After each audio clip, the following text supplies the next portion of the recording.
জেনেছিল চণ্ডী দাসে বিকায় রজকিনীর পাশে, মরিয়া সে ভবের পরে জীবন দান পায়, সে প্রেম কি সামান্যে জানা যায়। এসে গেছি আমরা আজকে সেই রজকিনী এবং চণ্ডীদাস প্রেমের শিরোমণি যে দুইজন আমাদের এই মাগুরা জেলার ঠিক মাগুরা সদর থেকে 25 কিলোমিটার দক্ষিণে শালিখা উপজেলায়, অর্থাৎ আমার নিজের উপজেলা শালিখা উপজেলার শতখালী ইউনিয়নের ধোপাখালী গ্রামের সেই রজকিনী চণ্ডীদাসের এই ঘাট দেখতে পাচ্ছেন, দোয়া নদীর ঘাট আপনারা দেখতে পাচ্ছেন। এখানে আমরা চেষ্টা করছি আপনাদের দেখানোর জন্য। এই সেই ঘাট দেখুন,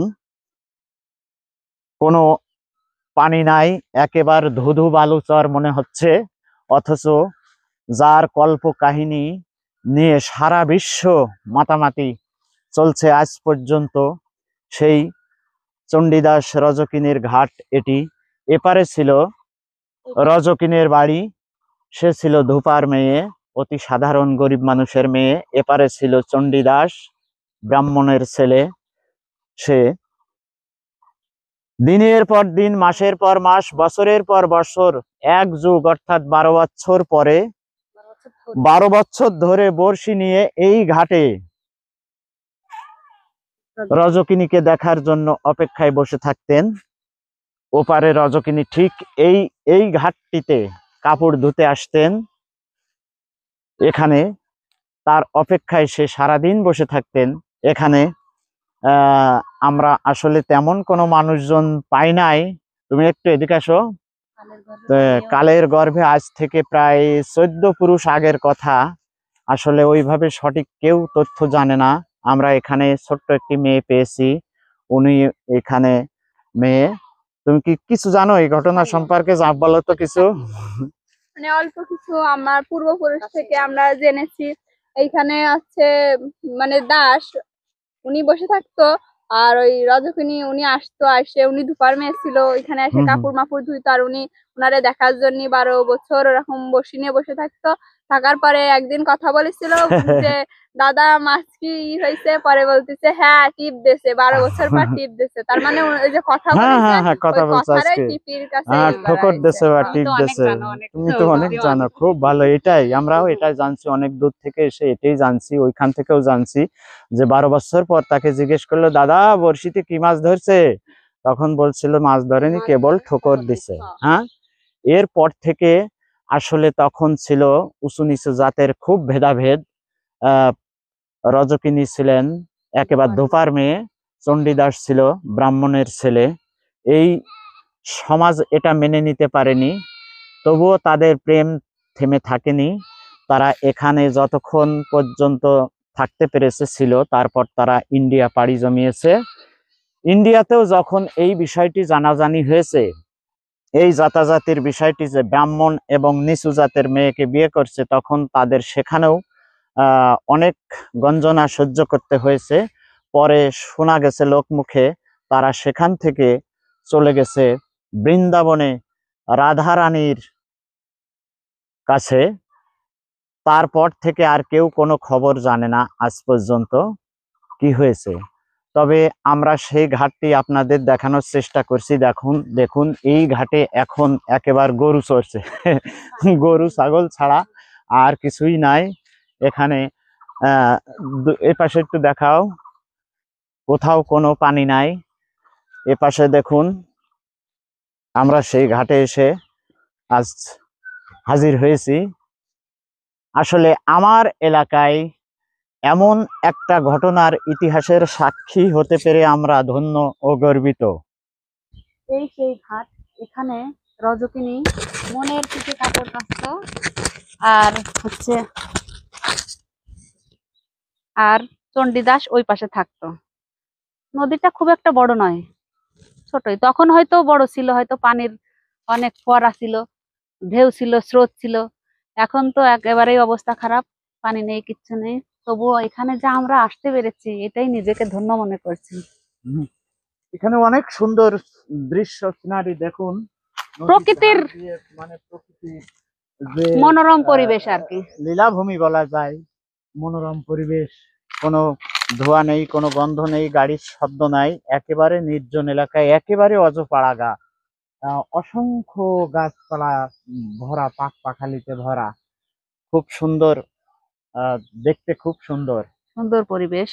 এরপর আমরা কোথায় যাব? রজকিনীর কিছু কোনো হ্যাঁ, রজকিনীর এপারে আহ স্মৃতি আছে, আমরা সেখানে যাব, আপনাদের দেখানোর চেষ্টা করব।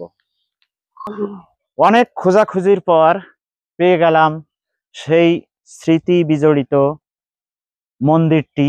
এখানে লেখা আছে, দেখতে পাচ্ছেন, স্মৃতি স্তম্ভ হিসেবে শুধু এটুকুই আছে, বহু পুরাতন গোপাল মন্দির। গোপাল মন্দির। এই মন্দিরের সেবাদাসী রজকিনী ছিলেন। এই মন্দিরটি এখন দেখুন এইখানে ছিল, এখানে তার চিহ্ন এটুকুই আছে। এই মন্দিরটি পরবর্তীতে সরিয়ে তার স্মৃতি হিসেবে রাখার জন্য এই মন্দিরটি আবার নির্মাণ করা হয়েছে মনে হয় কয়েক বছর আগে। শ্রী শ্রী কালী মন্দির, নন্দদুলাল গিরিধারী, নমিতা রানী সরকার, এদের নামে আপনারা দেখতে পাচ্ছেন। তবুও আমরা তার স্মৃতি হিসেবে যতটুকু পেয়েছি এটুকুই অনেক বলবো। আসলে এখানে কেউই বলতে পারে না সঠিক তারা কত আগে গেছেন, এখানে ছিল এটুকুই, তাদের বংশধর কোথায় আছে কেউ ওভাবে বলতে পারে না। আমরা চলে এসেছি সেই রজকিনীর ভিটায়। এইখানেই নাকি কোনো এক জমিতে রজকিনীর ভিটা ছিল। এই জায়গাটা এখন একেবারে পতিত, ফাঁকা পড়ে আছে, গাছপালা লাগিয়েছে এখানকার মানুষজন, আপনারা দেখতে পাচ্ছেন। অনেক এরিয়া এইভাবে গাছ লাগানো। আর এই যে সামনেই সেই আবার ঘাটে ফিরে এলাম আমরা, ওখানে দেখে এলাম সেই স্মৃতিস্তম্ভ মন্দিরের, যে মন্দিরের সেবাদাসী ছিলেন রজকিনী। আপনারা দেখুন সেই ঘাটে আমরা আবার ফিরে এসেছি। এই ঘাটে রজকিনী কাপড় ধুতে আসতেন, কারণ তার বাবা ছিলেন অত্যন্ত গরিব মানুষ। রজকিনী কাপড় চোপড় ধুয়ে সংসারের জীবিকা নির্বাহ করতেন। এই সেই ঘাট আর এই সেই দোয়া নদী। আবার দেখানোর চেষ্টা করছি, দেখুন এখন এখানে একেবারে ধুধু মরুভূমির মতো শুকনো, নাই সেই জল, নাই সেই ঢেউ, নাই সেই রজকিনী, নাই সেই চণ্ডীদাস। শুধু তার স্মৃতি পড়ে আছে। তার স্মৃতি পড়ে আছে। আশা করি আপনাদের কিঞ্চিত হলেও ভালো লাগবে, কিছু তথ্য জানতে পারলেন। আমরা যতটুকু জেনেছি আপনাদের সঙ্গে শেয়ার করলাম। প্রেমের মরা জলে ডোবে না, তুমি সুজন দেখা কইর পীড়িত মইলে জানো ছোটে না সজনী। প্রেমের মরা জলে ডোবে না, চণ্ডীদাস আর রজকিনী, তারাই প্রেমের শিরোমণি গো। তারা 12 বছর বর্ষি বাইল, 12 বছর বর্ষি বাইল, তবু আদার গিলল না সজনী। প্রেমের মরা জলে ডোবে না, তুমি সুজন দেখা কইর পীড়িত মইলে জানো ছোটে না সজনী।